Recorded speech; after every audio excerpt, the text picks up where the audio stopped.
नमस्कार, आप देख रहे हैं रिपब्लिक भारत। शाम के 7 बजने वाले हैं। बड़ी खबरों के साथ हाजिर हूं मैं आपके सामने विवेक चांडिल्य। बताएंगे आपको उत्तर प्रदेश से आज सबसे बड़ी आई खबर के बारे में।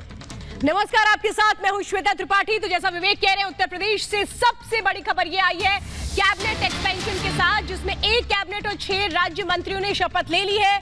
यूपी में योगी कैबिनेट का विस्तार हुआ है। 7 मंत्रियों ने मंत्री पद की शपथ ली है। 6 राज्य मंत्रियों ने शपथ ली, जिसमें जितिन प्रसाद कैबिनेट मंत्री बनाए गए हैं। जितिन प्रसाद कैबिनेट मंत्री बनाए गए। छत्रपाल गंगवार ने राज्य मंत्री पद की शपथ ली है। पलटू राम राज्य मंत्री पद की शपथ ले चुके हैं। डॉक्टर संगीता बलवंत बिंद राज्य मंत्री बनाई गई है। संजीव कुमार गोंड को राज्य मंत्री बनाया गया है। दिनेश खटीक राज्य मंत्री बनाए गए हैं। तो धर्मवीर प्रजापति राज्य मंत्री बनाए गए हैं। ये तस्वीरें हम आपको दिखा रहे हैं। जितिन प्रसाद की तस्वीरें भी आप देख रहे हैं। इसके अलावा छत्रपाल गंगवार की तस्वीरें आप देख रहे हैं। ये बहुत बड़ा पल यूपी की राजनीति में, यूपी चुनाव से ठीक पहले।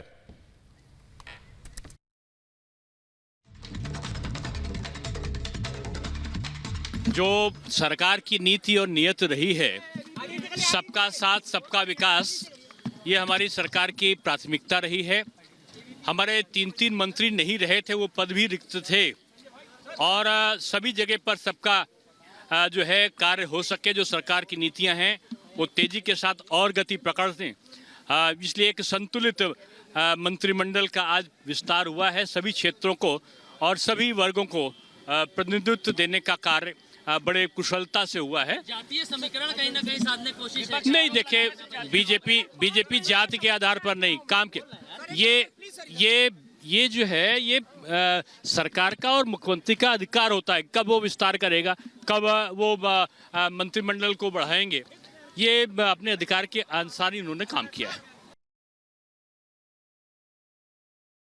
मैं ये विपक्ष के जो भी नेता हैं उनको विशेष तौर से पिछड़ों से, आदिवासियों से, अनुसूचित जनजातियों से उनको इतनी नाराजगी क्यों है। भारतीय जनता पार्टी ने उन लोगों को सम्मान दिया है जिसे विपक्ष में जो लोग हैं जो सवाल उठा रहे हैं, जब सत्ता में रहे जब सम्मान नहीं दिया। आज भाजपा में सम्मान मिला है, मैं सबको बधाई देता हूं और सारे मंत्री अपने सफल कार्यकाल को पूरा करें, ऐसी मंगल कामना करें। अखिलेश यादव जी कह रहे हैं कि बजट कुछ है ही नहीं, पैसा कुछ है ही नहीं, तो 3 महीने के लिए मंत्री क्यों बना दिया? इसलिए अखिलेश यादव जी ये जान लें कि उनके परिवार में जैसे सांसद विधायक मंत्री बनाए जाते थे, भाजपा में वो नहीं होता है। ठीक है, धन्यवाद। और सीधे हमारे साथ लखनऊ से बरखा और अनुपमा इस वक्त हमारे साथ जुड़ रहे हैं, उनके पास चलेंगे। इसके अलावा आनंद दुबे प्रवक्ता यूपी बीजेपी हमारे साथ जुड़ गए हैं और धर्मवीर चौधरी प्रवक्ता हैं बीएसपी के, हमारे साथ जुड़ गए हैं। सबसे पहला सवाल अनुपमा मैं आपसे लेना चाहूंगा, यूपी चुनाव से ठीक पहले योगी का कैबिनेट एक्सपेंशन और इसमें सभी तबकों की भागीदारी को शामिल करना और नेतृत्व में और मजबूती लाना, यह बीजेपी का लक्ष्य है। कैसे देख रही हैं आप? बिल्कुल बिल्कुल विवेक, देखिए बहुत इंपॉर्टेंट हो जाता है कि 3 महीने पहले चुनाव से और उस वक्त जो है कैबिनेट एक्सपेंशन कर दिया जाए। हालांकि केशव प्रसाद मौर्य डिप्टी सीएम से जब हमने इस बारे में बातचीत की, उन्होंने कहा देखिए कि 3 महीने का वक्त बहुत होता है, हमें जनता के बीच जाकर जगह बनानी। इतना ही नहीं, विपक्षियों पर उन्होंने निशाना भी साधा। उन्होंने कहा कि जिन लोगों को जगह नहीं मिली, जो जगह वो डिजर्व करते हैं, जितिन प्रसाद जिनकी हम बात कर रहे हैं, वो कांग्रेस में जब थे तब उन्हें जो है जगह नहीं मिल पाई जिसको वो डिजर्व करते हैं, लेकिन आज जब वो बीजेपी में शामिल हुए हैं तब उन्हें कैबिनेट मिनिस्टर के तौर पर जो है जगह दी गई है। उन्होंने आज शपथ ली। दूसरी तरफ देखिए स्वतंत्र देव सिंह की बात करें, बीजेपी के प्रदेश अध्यक्ष, उन्होंने सीधे तौर पर ये कहा कि देखिए विरोधियों का काम है बोलना, उनकी तरफ से बोला जाता है, लेकिन जो ये कह रहे हैं कि हमारे पास बजट नहीं है, तो देखिए हमारा काम जनता के बीच जाने का है और जनता के बीच हम जाएंगे। 3 महीने का वक्त बहुत होता है जनता के दिल में जगह बनाने के लिए। ये वो लोग हैं, साफ तौर पर स्वतंत्र देव सिंह की तरफ से कहा गया कि देखिए ये वो लोग हैं जो जनता के बीच में पहले जगह बना चुके हैं, बस अब हमने उन्हें शपथ दिला दी है मिनिस्टर्स के तौर पर, ताकि जो है अब वो एक पद के साथ जो है वो जनता के बीच में जाए। विवेक, ये बहुत इंपॉर्टेंट हो जाता है। देखिए जातिगत समीकरणों को ध्यान में रखकर जो है ये पूरा कैबिनेट एक्सपेंशन किया गया है। सिर्फ जातिगत समीकरण नहीं, इतना ही नहीं, पश्चिमी से लेकर उत्तर यूपी तक की बात करें तो देखिए एक एक जगह को ध्यान में रखा गया है और उसके बाद कैबिनेट एक्सपेंशन किया गया है। देखिए ब्राह्मण जाति की अगर बात करें तो जितिन प्रसाद एक बहुत बड़ा चेहरा, ये बात सच है, जब वो कांग्रेस में थे तब भी वो बहुत बड़ा चेहरा थे, आज जब वो बीजेपी में है तब भी वो बड़ा चेहरा। हालांकि बीजेपी इसे नहीं मानती है। अनुपमा, बिल्कुल आप सही बात कह रही हैं, बिल्कुल आप सही कह रही हैं कि कास्ट इक्वेशन को बैलेंस करने की पूरी कोशिश की गई है जो कैबिनेट एक्सपेंशन हुआ है। और आपने और बरखा ने लगातार पल पल अपडेट भी हमें दी थी, पहली तस्वीरें भी आप लोगों ने दिखाई थी। अनुपमा, आप बनी रहिए और बरखा भी हमारे साथ जुड़ी हुई है। बरखा, बहुत जरूरी ये हो जाता है कि चुनावों में काम भी हो, विश्वास भी हो और समीकरणों का भी ध्यान रखा जाए। और इसीलिए बीजेपी ये कह रही है सबका साथ और सबका विकास। इस 7 सूत्रीय फॉर्मूले से उसने वही साबित किया है कि सबका साथ सबका विकास होगा, जिसमें हर किसी का ख्याल रखा जाएगा। एक बैलेंस स्ट्रैटेजी अपनाई जा रही है आगे के चुनावों के लिए। बिल्कुल श्वेता, वही किया जा रहा है और वही देखने को भी मिला है। जिस तरह से एक ब्राह्मण चेहरा, 3 ओबीसी, 3 दलित चेहरे यहाँ पर चुने गए हैं, उसे सीधे सीधे जातीय समीकरण को साधने की कोशिश की गई। और श्वेता, अभी जैसे ही शपथ लेकर ये तमाम मंत्री बाहर निकले तो उनसे बातचीत करने की हमने यहाँ पर कोशिश की। संगीता जी जो है उनसे हमने बात की तो हमने उनसे पूछने की कोशिश की कि जब ये चुनौती के तौर पर आपके सामने है तो आप कैसे इस पूरी जिम्मेदारी को इतने कम वक्त में निभाएंगे। तो जाहिर तौर पर अभी शपथ ग्रहण की है तो ये कहना था कि वक्त कुछ कम नहीं होता जब आपको जनता की सेवा करनी होती है, जनता के बीच जाकर उनके लिए काम करना होता है। और जो मंत्र बीजेपी ने अपनाया है उसी को कहीं ना कहीं सटीक साबित करने के लिए ये एक फैसला चुनावों से ठीक कुछ महीने पहले लिया गया है। देखिए, आप बहुत बेहतर तरीके से जानती हैं श्वेता, इतने कम महीनों में कौन सा काम कितना हो पाएगा। इतने में तो आप देखिए आचार संहिता लागू हो जाएगी, जब तक पूरा अपना कार्यभार और अपने पूरे काम को बहुत बेहतर तरीके से ये तमाम नाम समझ पाएंगे। लेकिन जो यहाँ पर सीधा सीधा निशाना उस वोट बैंक को साधने के लिए किया गया वो शायद बहुत बेहतर तरीके से हो पाएगा, क्योंकि अगर हम परसेंटेज के हिसाब से देखते हैं तो हम समझ पाते हैं कि चाहे वो ब्राह्मण वोट हो, दलित वोट हो और ओबीसी वोट हो, वो कितनी ज्यादा मदद यहाँ पर विवेक। लेकिन बरका, इसमें एक और बड़ी बात यह है कि वक्त काफी कम है, इसलिए जातिगत समीकरणों पर चुनाव को फोकस करना, मुझे लगता है कि वक्त के लिहाज से यह सवाल थोड़ा बड़ा हो जाएगा। आपके पास वापस लौटेंगे, लेकिन जितेंद्र प्रसाद ने क्या कहा यह सुनवाते हैं दर्शकों को। सर्वप्रथम तो मैं प्रधानमंत्री जी का आभार प्रकट करता हूँ। राष्ट्रीय अध्यक्ष नड्डा जी, गृह मंत्री जी, मुख्यमंत्री जी, जिन्होंने मुझ पे ये विश्वास व्यक्त किया है और मेरा प्रयास रहेगा कि उनके विश्वास पे खरा उतरूँ। और मेरे लिए व्यक्तिगत रूप से एक बहुत सम्मान की बात है और प्रयास मेरा रहेगा कि प्रधानमंत्री जी और मुख्यमंत्री जी के नेतृत्व में उत्तर प्रदेश में हम लोग पूरे जी जान से, पूरी मेहनत और लगन से जनता का विश्वास फिर से हासिल करें। और पूर्ण मुझे इस बात का भरोसा है कि प्रचंड बहुमत से फिर से भारतीय जनता पार्टी की सरकार उत्तर प्रदेश में बनेगी। और खास मेहमान हमारे साथ बने हुए हैं, आनंद दुबे हमारे साथ जुड़े हुए हैं, प्रवक्ता हैं यूपी बीजेपी के। हमारे साथ धर्मवीर चौधरी जी बीएसपी से जुड़े हुए हैं। आनंद दुबे जी, मैं पहला सवाल आपसे करना चाहती हूँ, चुनावों में बहुत ज्यादा वक्त नहीं है, ऐसे में इस कैबिनेट एक्सपेंशन के जरिए क्या बैलेंस स्ट्रैटेजी अपनाई जा रही है कि समीकरण वो जो चुनाव तक आते आते एक बड़ा फैक्टर साबित होंगे उनको साध लिया जाए?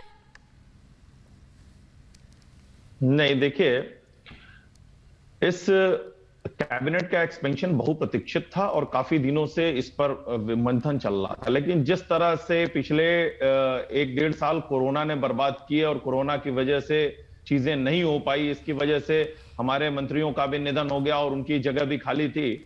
इन सभी चीजों को लेकर और इस चर्चाएं चल रही थी, तब तक आदरणीय कल्याण सिंह जी का निधन हो गया, तो कई वजहों से ये चीजें टलती चली गई। और ये मुख्यमंत्री जी का विशेषाधिकार है, उन्होंने जब महसूस किया कि उन्हें इसको बढ़ाना चाहिए और नए साथियों को साथ लेकर पुरानी टीम के साथ नई ऊर्जा को मिलाकर और बेहतर तरीके से काम किया जाए। अभी चुनाव में 6 महीने हैं, तो उसमें 6 महीने में बहुत कुछ किया जा सकता है। करने वाले के लिए एक एक पल, एक एक क्षण बहुत होता है, और जो ना करना चाहे वो तो 4.5 साल घर में सोया रहता है और चुनाव से 6 महीने पहले बाहर निकलकर कभी ट्विटर पर चिड़िया उड़ाता है और कभी प्रेस कॉन्फ्रेंस करके घर में फिर वापस चला जाता है। और कुछ लोग तो दिल्ली में अपने राजमहल से निकलकर भी उत्तर प्रदेश में 6 महीने जब बचे हैं तो आते हैं और फिर वापस चले जाते हैं। लेकिन भारतीय जनता पार्टी लगातार जब से सत्ता में आई है तब से लेकर दुबे जी, आप 6 महीने वाली बात किसकी तरफ कह रहे हैं? सेवा में है।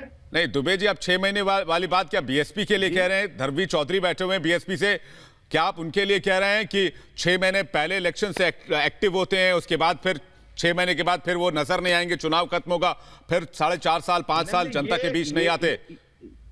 धर्मवीर चौधरी जी, ये जानना चाहूंगा आपसे। ये बसपा के लिए भी, ये सपा के लिए भी, ये कांग्रेस के लिए भी।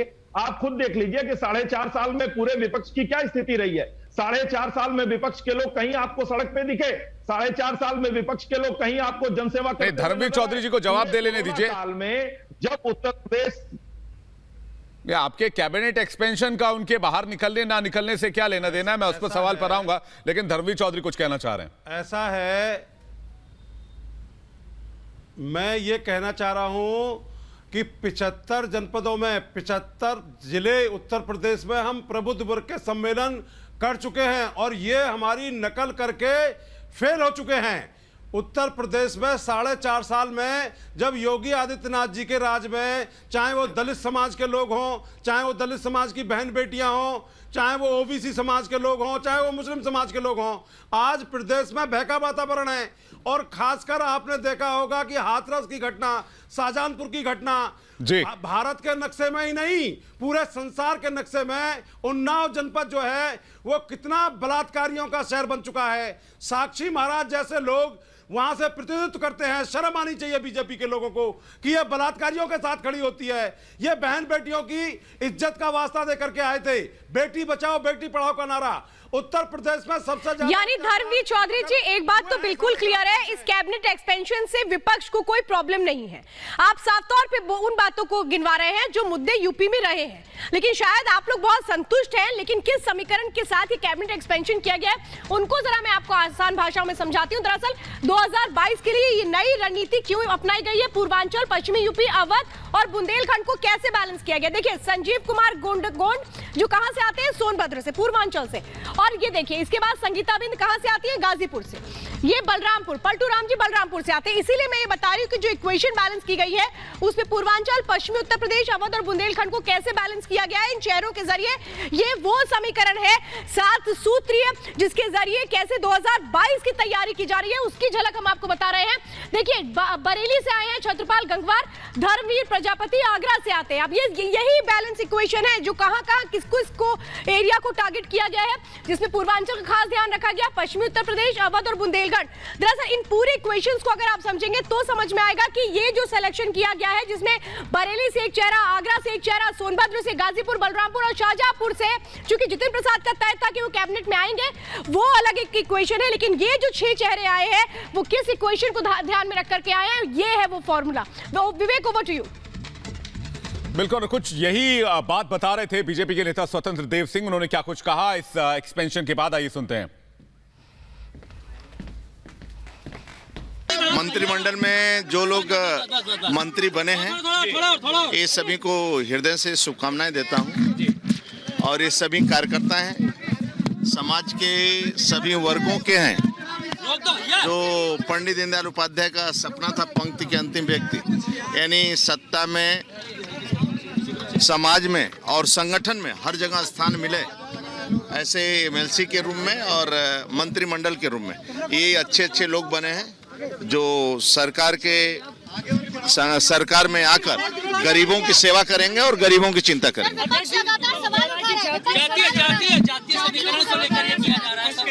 भारतीय जनता पार्टी राष्ट्रवाद की चिंता करती है, लेकिन समाज के सभी वर्गों की चिंता करती है। समाज के सभी वर्गों को हम जोड़कर आगे बढ़ते हैं। और अनुपमा लगातार हमारे साथ बनी है, बरखा भी लगातार हमारे साथ बनी हुई है। एक बार फिर से रुक जरा अनुपमा का कर लेते हैं। अनुपमा, मुझे एक बात ही बताइए, कोई भी ये बात कबूलता नहीं है कि कौन सी इक्वेशन को मान करके चला जा रहा है, लेकिन हमने ये दिखाया और आप भी बात ये कह रही हैं, पूर्वांचल की बात करें, पश्चिमी उत्तर प्रदेश की बात करें, बुंदेलखंड की बात करें, अवध की बात करें, एक एक नाम जहां जहां से लिया गया है, इन चारों जगहों को बैलेंस किया गया उसके जरिए। बिल्कुल श्वेता, देखिए ये बात सच है। देखिए, दिल्ली का रास्ता यूपी से होकर गुजरता है और इसीलिए उत्तर प्रदेश के चुनाव बहुत महत्वपूर्ण हो जाते हैं। सबसे बड़ा राज्य है, सबसे ज्यादा विधानसभा सीटें हैं और इसीलिए फूक फूक कर कदम भारतीय जनता पार्टी की तरफ से रखा जा रहा है। लेकिन ऐसे में देखिए, अगर बात करें पूरे उत्तर प्रदेश की, बात सच है कि देखिए कैबिनेट एक्सपेंशन 3 महीने पहले चुनाव से ये बीजेपी के लिए भी बड़ा खतरे के तौर पर देखा जा रहा है, क्योंकि क्या वो उन चुनौतियों से निपट पाएंगे जिन चुनौतियों के बारे में बीजेपी जो है सोच रही है। दूसरी तरफ अगर देखिए, अगर हम बात करें जिस तरीके से लोग भी कह रहे थे, चाहे डिप्टी सीएम की बात करें, बीजेपी के प्रदेश अध्यक्ष की बात करें, उन्होंने कहा कि देखिए 3 महीने का वक्त कम नहीं होता है। लेकिन ये बात सच है कि देखिए जातिगत समीकरणों को हमेशा ध्यान में रखा जाता है। हालांकि दिल्ली की बात करें या फिर यूपी की बात करें, दोनों के मुद्दे बहुत ज्यादा अलग है।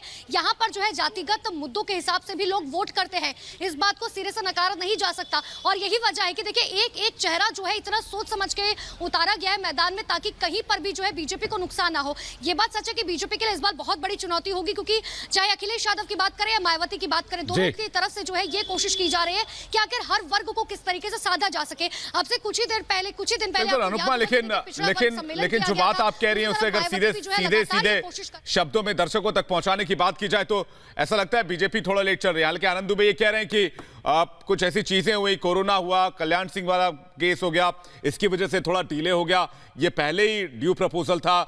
बरखा हमारे साथ है। बरखा, क्या लगता है कि बीजेपी थोड़ा लेट हो गई है इस मामले में और इसका उतना फायदा नहीं मिल पाएगा जितनी प्लानिंग की जा रही थी?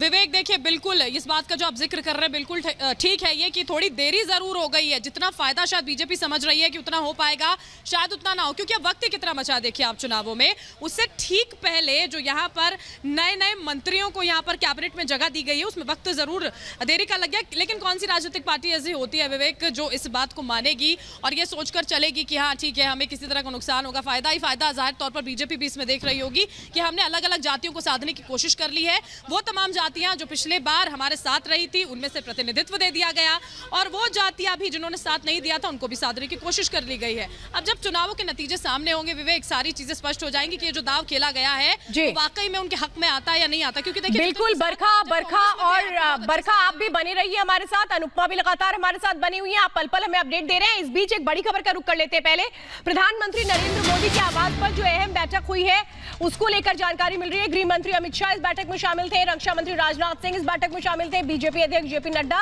इस बैठक में मौजूद रहे। तकरीबन 2.5 घंटे से भी ज्यादा वक्त तक ये मीटिंग चली है। प्रधानमंत्री नरेंद्र मोदी जो आज ही अमेरिका से वापस लौटे और उसके बाद ये एक बड़ी बैठक की गई। हिमांशु हमारे साथ लगातार मौजूद है। हिमांशु, बैठक में क्या चर्चा हुई है, क्या एजेंडा रहा है, क्या जानकारी मिल रही है आपको? देखिए लगभग 2 घंटे 40 मिनट तक बैठक चली, जिस बैठक में जेपी नड्डा जो भारतीय जनता पार्टी के अध्यक्ष है वो उस बैठक में मौजूद थे, राजनाथ सिंह उस बैठक में मौजूद थे और अभी भी अमित शाह जो है प्रधानमंत्री के आवास पर मौजूद हैं और अभी भी अमित शाह और प्रधानमंत्री की 1-to-1 मीटिंग चल रही है।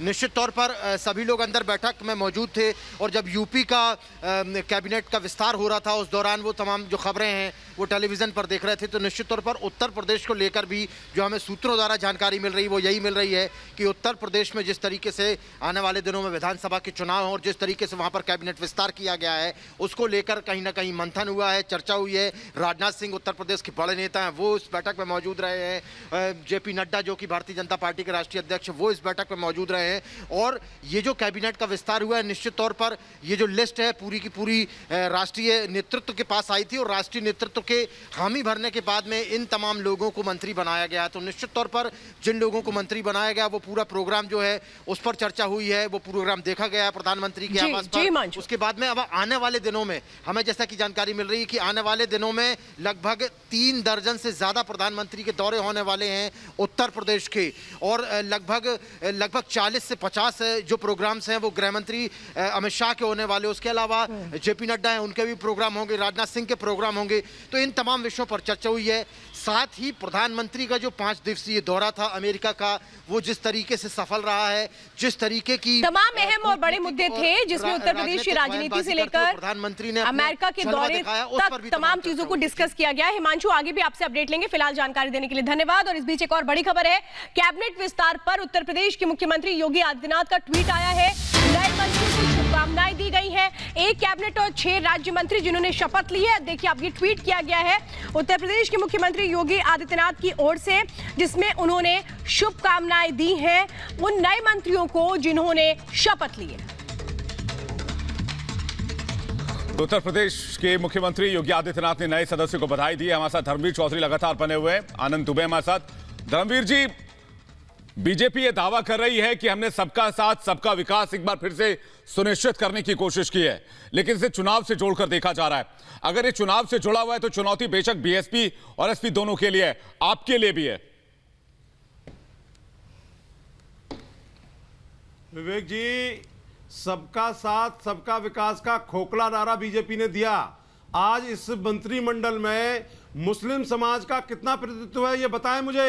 20% की आबादी इस प्रदेश में मुस्लिम समाज की है और जो इन्होंने ब्राह्मण समाज को सम्मान देने का काम किया जितिन प्रसाद के रूप में, ये जितिन प्रसाद वही हैं जो बीजेपी को पी पी करके कोसते थे, पानी पेट भर भर के कोसते थे। तो ये आज उत्तर प्रदेश में इनका चाल चरित्र चेहरा सामने आ गया। इन्होंने एक बुजुर्ग IAS, retired IAS AK Sharma ji के साथ में योगी आदित्यनाथ जी ने जो दुर्व्यवहार किया, जो मोदी जी के बहुत खास आदमी थे, उनको उत्तर प्रदेश लखनऊ में आप कहां से कहां पहुंच जाते हैं धर्मवीर जी? धर्मवीर जी ये बताइए मुझे, ये जो कैबिनेट एक्सपेंशन हुआ है, ये जो कैबिनेट एक्सपेंशन हुआ है धर्मवीर जी, मुझे ये बताइए ना कि ये कैबिनेट एक्सपेंशन का जो तोड़ है वो बीएसपी निकाल पाएगी? प्रबुद्ध सम्मेलन जो आप लोग कर रहे हैं लगातार, क्या वो काट आप तैयार कर पाएंगे जो कैबिनेट एक्सपेंशन हुआ है इसका? कमर तोड़ देगी जनता। देखिए, ये बीजेपी ओबीसी के साथ में जातिगत जनगणना से भाग रहे हैं। ब्राह्मण समाज के 500 से ज्यादा हत्याएं हो चुकी हैं और दलित समाज के लोगों के ऊपर जितने अत्याचार उत्तर प्रदेश में हुए हैं, ये एनसीआरबी के आंकड़े बताते हैं कि पूरे भारत में दलितों के ऊपर होने वाले अत्याचार नंबर 1 है उत्तर प्रदेश। धर्मवीर जी, लेकिन धर्मवीर जी, चुनाव को तो दिलचस्प बना ही दिया गया है जिस तरह से आज एक्सपेंशन देखने को मिला है। बहुत बहुत शुक्रिया धर्मवीर जी आपका, और आनंद दुबे जी आपका भी बहुत बहुत शुक्रिया। एक ब्रेक के लिए रुकने, फौरन लौटेंगे।